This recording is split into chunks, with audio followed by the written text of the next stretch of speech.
পার্বত্য এলাকার ঐতিহ্যবাহী সাংরাই জল উৎসব আর বৈশাখী মেলা দুইটাই আজকে আপনাদেরকে একসঙ্গে দেখাবো। সো পুরো ভিডিওটা দেখতে হলে সঙ্গেই থাকুন। হ্যালো এভরিওয়ান, আসসালামু আলাইকুম।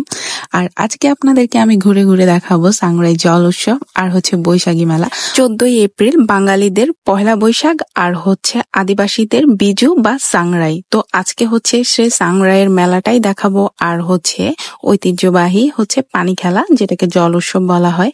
সো আমি পুরো মাঠটাই ঘুরে ঘুরে দেখাচ্ছি, যদিও আমি অনেক লেট করে ফেলেছিলাম। প্রথমে কিন্তু র্যালি দিয়ে শুরু হয়, তো আমি র্যালিটা দেখতে পারিনি। আর দেখতেই পাচ্ছেন প্রোগ্রাম প্রায় শুরু হয়ে গিয়েছে, পানি খেলাও চলছে। আমি আপনাদেরকে কিছুক্ষণের মধ্যে পানি খেলা দেখাবো।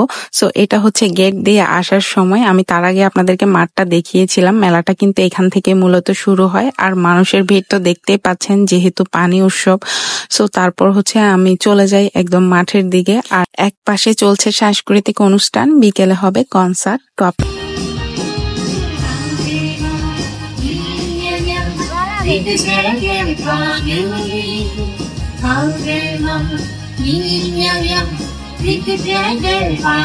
আর এখানে সুন্দর করে চিংমরম সাংরাই 2025 ছবি তোলার জন্য লিখে দিয়েছে।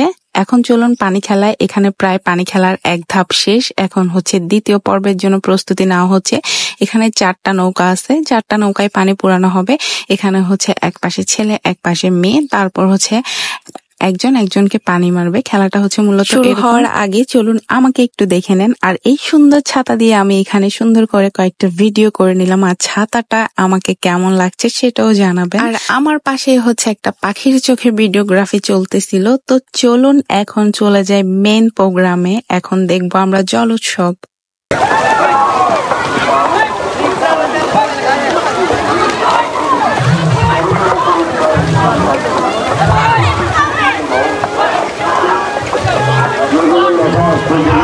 আর যারা চট্টগ্রামের বাহিরে আছেন, আপনারা কি কখনো এরকম প্রোগ্রাম দেখেছিলেন? অবশ্যই জানাবেন। তারপরে চলে যাব এখন বৈশাখী মেলা। বৈশাখী মেলা কেমন হয় আপনারা তো সেটা জানেন, তারপর আমি একটু করে দেখিয়ে দিচ্ছি। এখানে চলে আসলাম একটা ফুলের দোকানে। তো আমি ফুলের দোকান থেকে একটু ফুল নিয়ে ছবি তুলতেছিলাম। আর এখানে মেলায় যেমন সব জিনিসপত্র পাওয়া যায়, মেয়েদের কসমেটিক থেকে চুড়ি, পুতুল, বাচ্চাদের খেলনা থেকে নাগরদোলা থেকে শুরু করে সবকিছু। আর এখানে খাওয়ার দোকানও অনেকগুলা ছিল, আমি হয়তো প্রথম দিকে আসার সময় দেখিয়েছিলাম। আর বৈশাখী মেলা মানে মাটির জিনিস থাকবে না, তা কি করে হয়? আর এক সময় কিন্তু এই পানির কলসগুলাতে পানি রাখলে কিন্তু প্রচুর ঠান্ডা হতো, একদম ফ্রিজের মতো ঠান্ডা। এটাতে পানি রাখলে কিন্তু ঠান্ডা হয়। সো এখানে মাটির প্রত্যেকটা জিনিসই সুন্দর ছিল। তারপরে এখানে বাচ্চাদের খেলনা থেকে সবকিছু ছিল। আর আমি এখানে বেলপুরি ট্রাই করেছিলাম, বেলপুরিটাও খুব মজা ছিল। তারপর ঐতিহ্যবাহী, যেটা এখানে যে একটা বাঁশের মাথার উপর একটা ছাতা বেঁধে দেওয়া আছে, ওখানে কিছু টাকা দেওয়া আছে। আর পুরো বাঁশটায় তেল লাগানো আছে।